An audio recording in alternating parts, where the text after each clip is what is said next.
ప్రభు అయిన యేసుక్రీస్తు నామములో అందరికీ వందనాలండి. నిర్గమకాండం 1వ అధ్యాయము 10వ వచనం.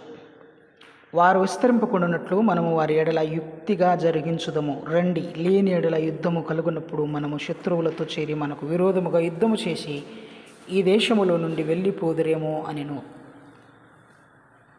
ఇశ్రాయేలును ఎరుగని కొరత్త రాజు ఐగుప్తును ఏలనారంభించగా ఏషేపును మర్చిపోయినటువంటి పరిస్థితి కనపడుతుంది. ఏషేపు చేసిన కార్యములు, ఏషేపు తీసుకొచ్చిన సంస్కరణలు మర్చిపోయారు.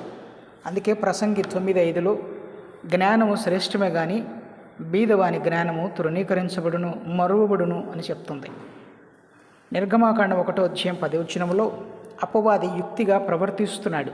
దేవుని పిల్లల అభివృద్ధిని అడ్డుపడుతూ ఉన్నాడు.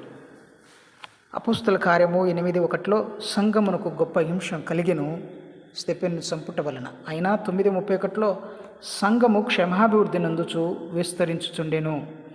సంఘమును, దేవుని పిల్లలను ఎవరు ఆటంకపరచలేరు, ఎవరు అడ్డుకోలేరు.